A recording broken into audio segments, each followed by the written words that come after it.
All right. I've been asked some questions, so on Mass attendance, so let me just clear this up. I'm just going to read from a moral manual. It's written by Father Henry Davis, a Jesuit, the imprimatur's like 1948, 1949. Nothing's changed in the requirements since then. Okay, so he's talking about for the right assistance at or hearing of Mass. And he says, bodily presence must be continuous during the Mass from the beginning to the last Gospel exclusively. The faithful are obliged to hear the whole of Mass without even the smallest omission. But very often it is not at all heard, and it may be reasonably asked, both by those who would not willingly disobey the Church in a serious matter, and by negligent Catholics, what omission would be, in the common opinion of moral theologians, a serious omission. It is a grievous sin to omit a notable part of the Mass, either in view of the mount, that is to say a third part, or of the dignity. Mass will not be heard substantially if the following parts are omitted: all up to the part of the offertory of the Mass, for that is a third part; all up to the Gospel inclusive together with all after the communion; all from the preface exclusive to the Pater Noster; both the consecration and communion, the consecration are both or even of one species. If a notable part of the Mass is missed, that amount of another Mass should be heard if possible, but it is commonly held that consecration and communion should be in one and the same Mass. If only a small part of Mass is omitted outside the consecration, there is no obligation to make up that amount by hearing the corresponding part of another Mass. Involuntary absence during either consecration or communion would certainly not impose the obligation of hearing in another Mass. Involuntary absence, if you're taking a child out, that's an involuntary absence.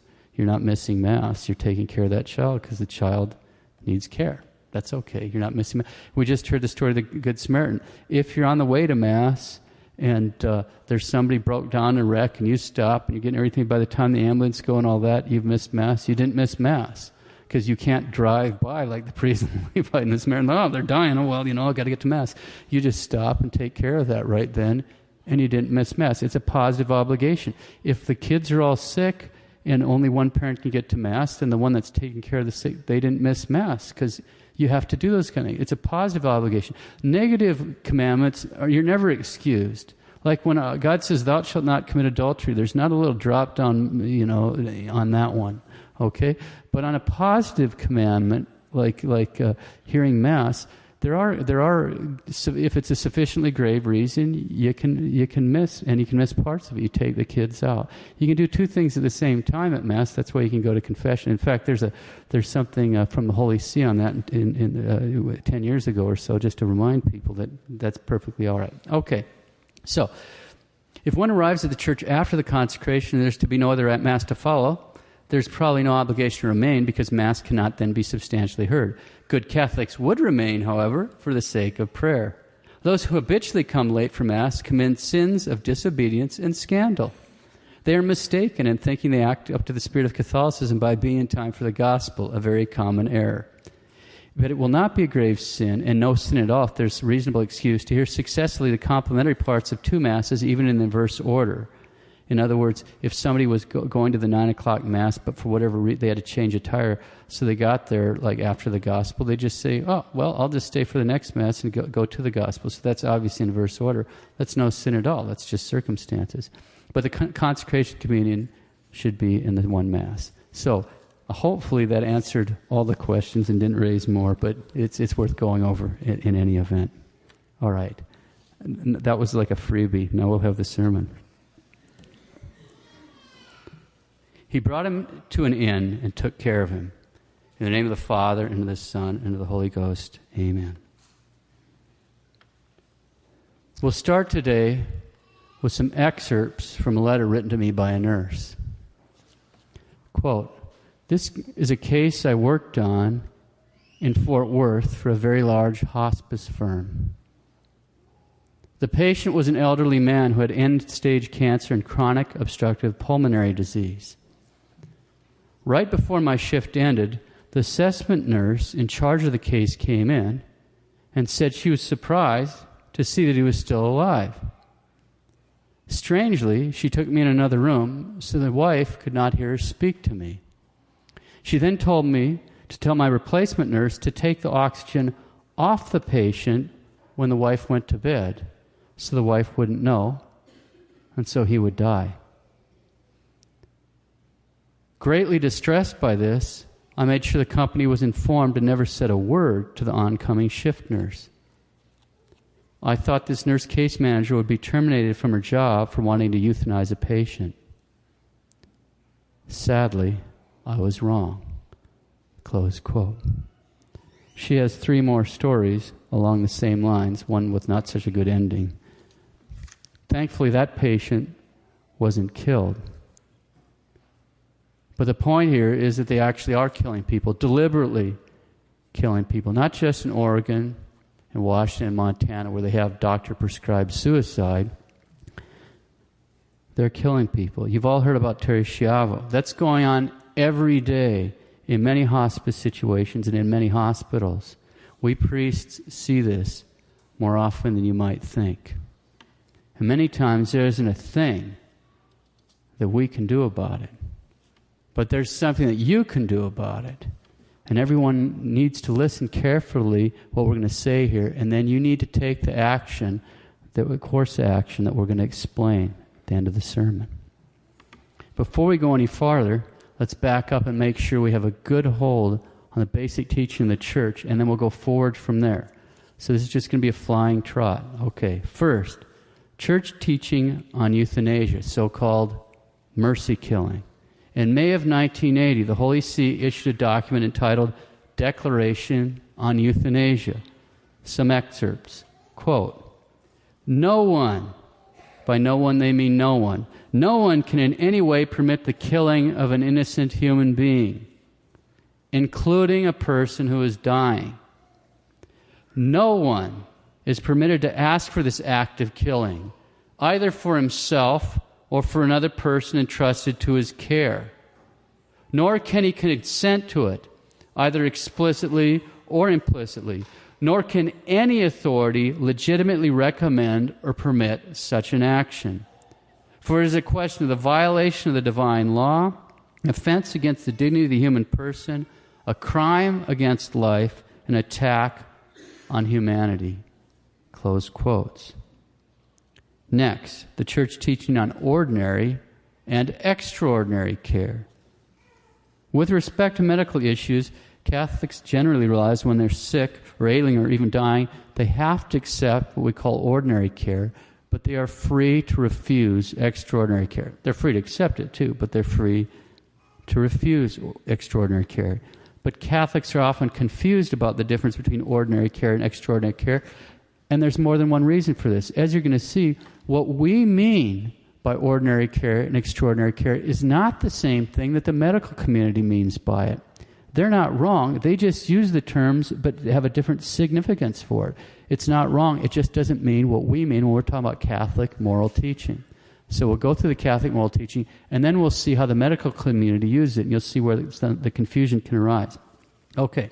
We're going to quote from an excellent document written in 1974 by the Florida bishops, the pastoral letter on death and the care of the dying. Quote, "Ordinary means for preserving life include not only food, drink, and rest, but also in terms of hospital practice, all medicines, treatments, and operations which offer a reasonable hope of benefit for the patient and which can be obtained and used without excessive expense, pain, or other inconvenience." Close quote. Now we also have papal teaching on this. On March 20th, 2004, Blessed John Paul II stated, quote, "The sick person in a vegetative state, awaiting recovery or a natural end, still has the right to basic health care, nutrition, hydration, cleanliness, warmth, etc., and to the prevention of complications related to his confinement to bed." In other words, you have to move him or you get bed sores. He also has the right to appropriate rehabilitative care and to be monitored for clinical signs of eventual recovery.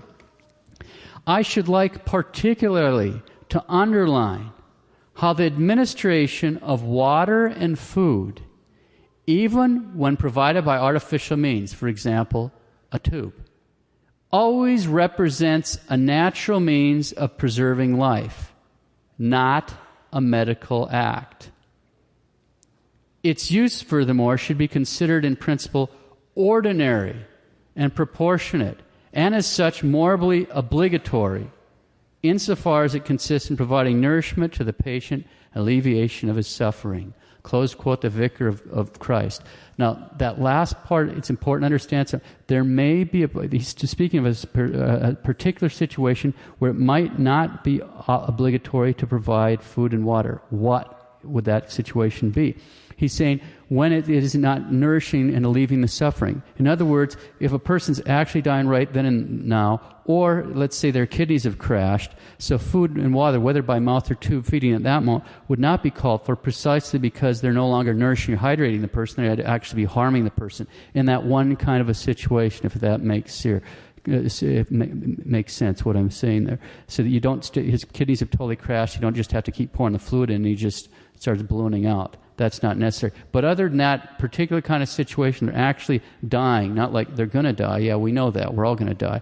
But I mean, they're actually dying right then or something. That's it. Okay. So, what the church means by ordinary care is food, drink, rest, warmth, basic hygiene, reposition, or movement. Same thing. Every one of those things you give to a little baby. This is not rocket science. I'll do that again. Food, drink, rest, warmth, basic hygiene, reposition, or movement. Then all medical procedures which offer a reasonable hope of benefit and which don't cause excessive expense, pain, or other inconvenience. That is what the church means by ordinary care. And this is also where common sense and Christian morality come crashing just headlong into our insane American legal system.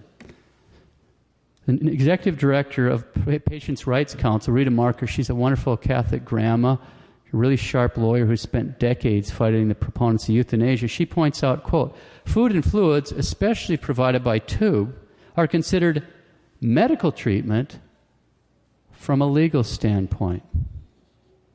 Whether one agrees or disagrees with this, and I certainly disagree with it, and obviously to the church, because the Pope just made clear that's not it. But she says, whether one agrees or disagrees with it, it is entrenched in the law. Close quote. Everybody needs to understand that. Food or fluids, especially provided by tube, are considered medical treatment from the legal point of view. Well, who cares if food and fluids aren't taken by a spoon or whatever? Every baby started off that way, as I recall, and whether he's nursing or using a bottle, I don't think a bottle was just some kind of extraordinary medical treatment when you give a baby a bottle. But just when this media circus was around, they were the state-sponsored execution of Terri Schiavo there, the court-ordered murder of her, I just thought, I can't believe this. So I called one of my godsons. At that time, he was 11 years old, out on a ranch in a very remote part of Montana. And sure enough, at that age, he was already tubing calves and lambs. Okay, it was no surprise to find that out. Like most Montana ranch kids of his age, he knew how to tube calves and lambs as they needed. There's a kid 50 miles from town in Garfield County, Montana. So if an 11-year-old boy from way out in the Tules already has the necessary veterinary skills and expertise to tube calves and lambs, then you aren't going to convince me one little bit that tubing a human being that needs it is some sort of extraordinary, high-tech kind of medical procedure. It's just taking care of one of our sick brothers and sisters, and that's all it is. Okay, so what have we seen? We've seen that ordinary care means food, drink, rest, warmth, basic hygiene, repositioning or movements, all medical procedures which offer a reasonable hope of benefit and which don't cause excessive expense, pain, or other inconvenience. We've also seen that despite common sense and authoritative teaching of Christ's church, from a legal standpoint in these United States, food and fluids, especially provided by tube, are considered medical treatment. We also saw that in certain situations, as the circumstance like someone's dying actually right then and there, or perhaps their kidneys have totally crashed, food and water, whether by mouth or tube feeding, would not be called for precisely because they're no longer serving their function of nourishing or hydrating the person. Okay, so that's ordinary care. What do we mean by extraordinary means? I quote, extraordinary means for preserving life for all medicines, treatments, and operations which cannot be obtained or used without excessive expense, pain, or other inconvenience for the patient or for others, or which, if used, would not offer reasonable hope or benefit for the patient. Okay, so what the church means for extraordinary means is all medical procedures which either don't offer reasonable hope of benefit for the patient or which cause excessive expense, pain, or other inconvenience. That's extraordinary care. It's really important for us to have this basic understanding of what the church means when she uses the terms ordinary care and extraordinary care, since, as I've already mentioned, these terms are not used in precisely the same fashion by the medical community. What are we saying? We're saying that when a physician uses the term ordinary care, it's very possible he means something along these lines. He means the prevailing standard, recognized or established medicines or procedures that are currently available or currently being used. Now, that's not wrong. That's fine. But we have to realize that he's using the term in a different way than what we are when we're talking about moral teaching. And again, when we use the term ordinary care, it means things: food, drink, rest, warmth, hygiene, repositioning, movement, all medical procedures which offer a reasonable hope of benefit and which don't cause excessive expense, pain, or other inconvenience. All right.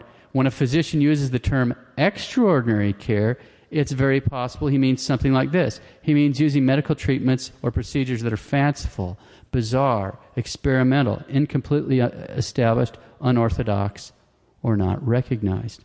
Again, that's not wrong. It's fine, but it's not what we mean when we're talking morally.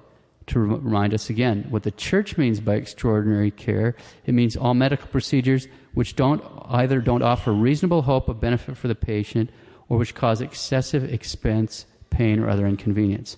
It's important for us to realize that what we mean by that in the medical community isn't the same thing. They're not wrong. They just use it in a different way.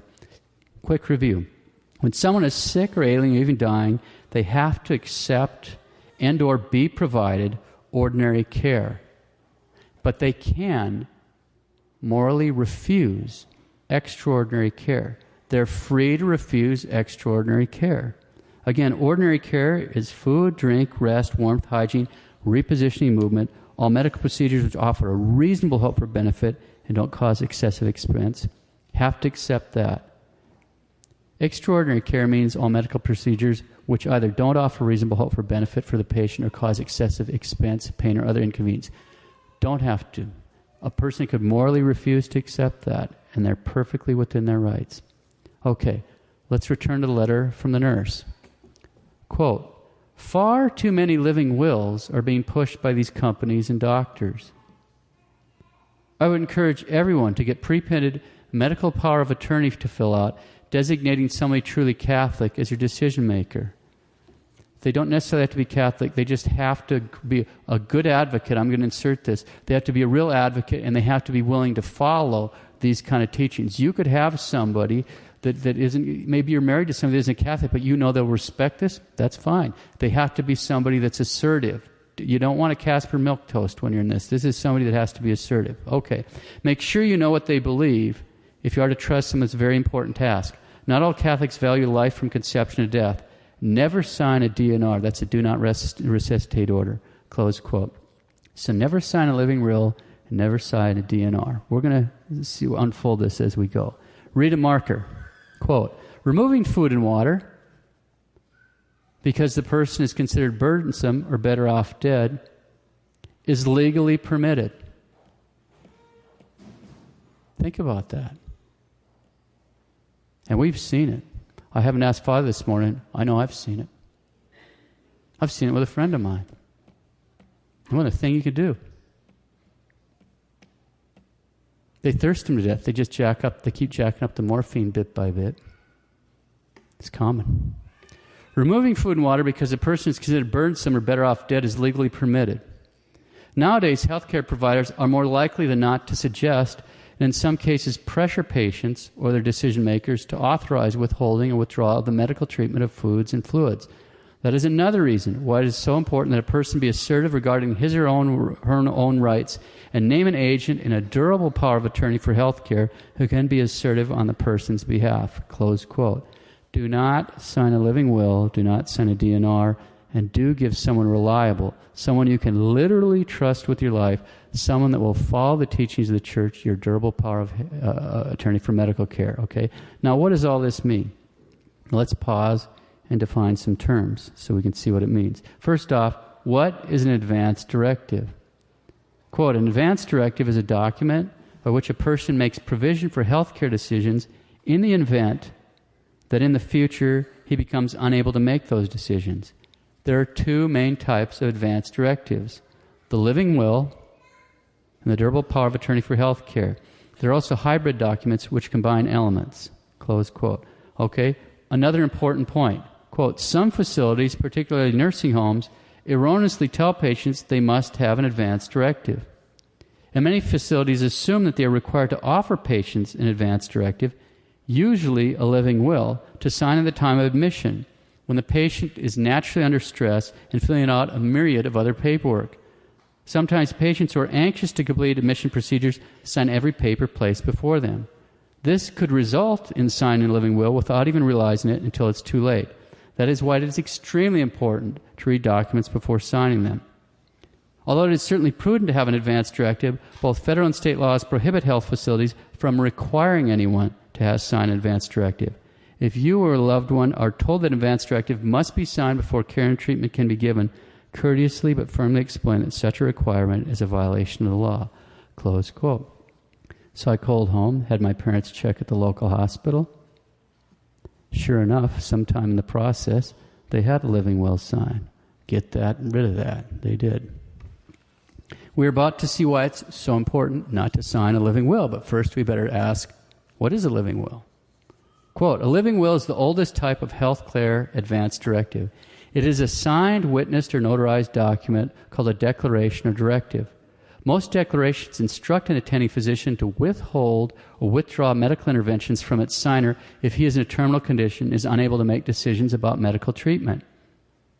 Since an attending physician who may be unfamiliar with the signer's wishes and values has the power and authority to carry out the signer's directive, certain terms contained in the document may be interpreted by the physician in a manner that was not intended by the signer.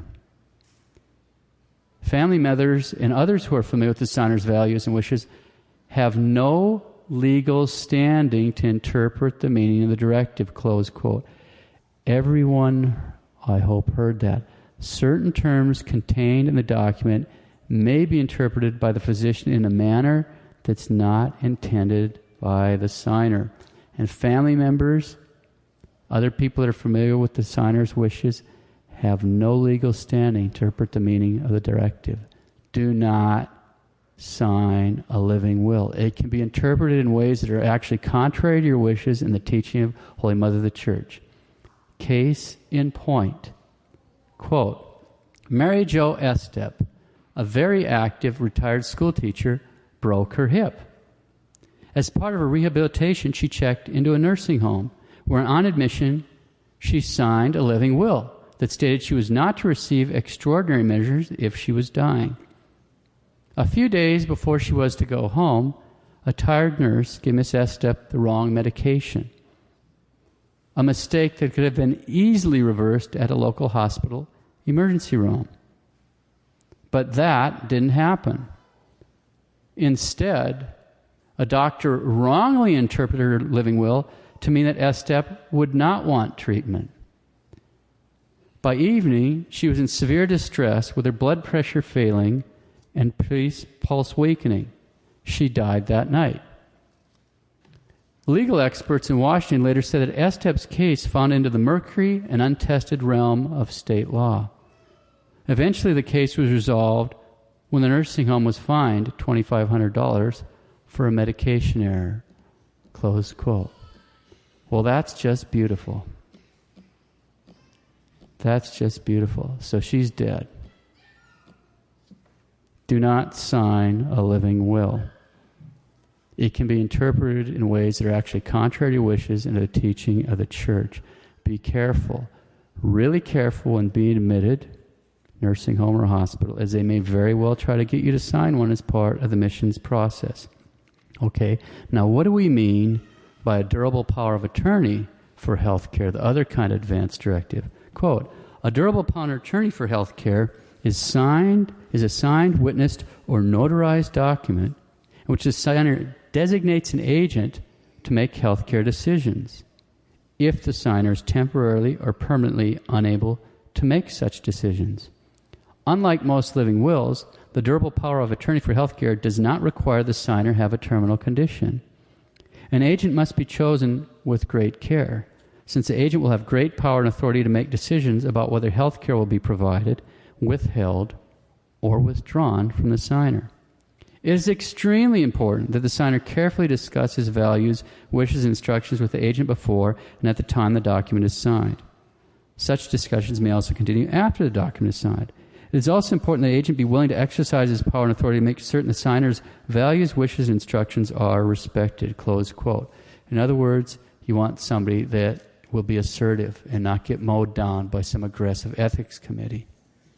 You can get a durable power attorney for health care, which is called the Protective Medical Decisions Document. This is the Texas version, from the Patients' Rights Council. There's no charge, but they do ask for a $15 donation. If you end up needing it, it'll be the best $15 you ever spent. The Protective Medical Decisions Document is a carefully drafted, durable power of attorney for health care that has been designed to meet state requirements and to protect the signer. It limits your agent's authority in one specific way, clearly stating their agent does not have the authority to prove the direct and intentional ending of your life. For example, your agent may not authorize you to be given a lethal injection or an intentional drug overdose. Furthermore, your agent may not direct you to be denied foods or fluids for the purpose of causing your death by starvation or dehydration.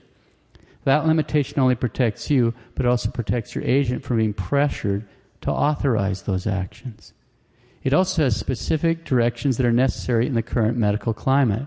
For example, some healthcare providers have taken it upon themselves to put do not resuscitate, DNR orders, in place without the patient's or agent's authorization. Similarly, some healthcare providers, ethics committees, and health facilities are making decisions about what is appropriate, beneficial, or futile based on institutional cost containment or subjective quality of life decisions, not on the basis of what is best for or wanted by the patient. That's just going to get worse as this Obamacare stuff grinds in. The document makes it clear that DNR orders and decisions about what is appropriate, beneficial, or futile are made only by your agent and only if you are unable to make those decisions, close quote. And these documents are state-specific. That's what the Patients' Rights Council does. They've been fighting euthanasia for decades. And so you have really sharp lawyers there. There's Rita Marker, she's Catholic. Wesley Smith, he's Jewish. There's a group of really sharp lawyers that fight euthanasia. That's what they do, Patients' Rights Council. So who needs one of these? Everyone who's reached the age of 18. For example, Rita Marker has an example. Parents of college students, if they're carrying the kid on their insurance, they take it for granted that if he gets hurt or something when he's off at college, they have the right to make medical decisions for that son or daughter who's temporarily, permanently unable to do so. But it's possible, quite possible, in the absence of an advance directive, without having something like that, parents of an ill or injured college student might not even be able to find out basic information about their child's condition. Ever since there's a federal law called HIPAA, it's the Health Insurance Portability and Accountability Act. Ever since that thing went into effect, it's a nightmare for a priest because you can no longer find out who's Catholic. But ever since that went into effect, some health facilities have refused to provide information to anyone, even family members, about a hospitalized adult, anyone over the age of 18, unless the patient's already given written consent. Well, if they're out cold, they're not going to give written consent. But if you have a durable power of attorney for health care, they do have the right to get that information. People get fire insurance. It's the same kind of idea. Competent adults should get something like this, even though, please God, you'll never have the need to use it. But everyone from the age of 18 on up should have something like this. Believe me, the priests get to these situations and you watch what they're killing them. And there you stand. Who's got the medical power of attorney? They're killing them. Some bad news. Do healthcare providers have to honor all the decisions made by a patient or their agent? No, they don't. The point is this is the best we can do. The sad reality is in most states, if you want life-saving treatment or even food and fluids, there's no guarantee that your wishes will be honored, but you can really help to stack those odds in your favor by assigning the durable power of attorney for health care to a good and assertive Catholic friend or someone that will respect all the teachings of the Church on your behalf, that's assertive, someone who will not be intimidated by ethics committees, healthcare providers who may be pushing for unacceptable treatments. That's the best way to make sure that a patient's right to receive ordinary care is not mowed down by a doctor or nurse's power to deny care, cut off food or water, or administer a deadly overdose. Get one of these documents. Okay. Let's close with an example of what can come of having a good Catholic who follows the teaching of the Church have the durable power of attorney. I'm quoting again from a letter from the same nurse. Quote, "During his long life, my father-in-law wanted no point of religion and said so in not so nice terms. He was not really raised with any religion and didn't even know if he was baptized. He led an angry and unholy life. Not long before he died, we asked if he wanted to talk to a priest. He said yes. He agreed to put on a brown scapular. But then he started internally bleeding and had to be rushed to the hospital for a blood transfusion. The hospital tried to take off the brown scapular, but we said it must be left on. They were unable to stop the bleeding. The transfusions just bled out of him. His kidneys and vascular organs started to shut down. The hospital would have put him into a drugged state, but we refused. The hospital wanted to override our decision, and I promptly went home and returned with a copy of his medical power of attorney. I called the priest. But before he arrived, my father-in-law slipped into a coma. Try as we might, we were unable to rouse him from this state. I kept saying the Hail Mary over him and would tell him to repeat the words to himself. I would also whisper in his ear to call upon the holy name of Mary. The priest arrived, and at that minute, my father-in-law opened his eyes. The priest asked him if he wanted to become Catholic, and if so, to squeeze his hand. He squeezed his hand. The priest then asked all of us to leave the room for a while. We came back in. The priest conditionally baptized him and gave him extreme unction. My father-in-law was very weak, but completely aware of what was going on.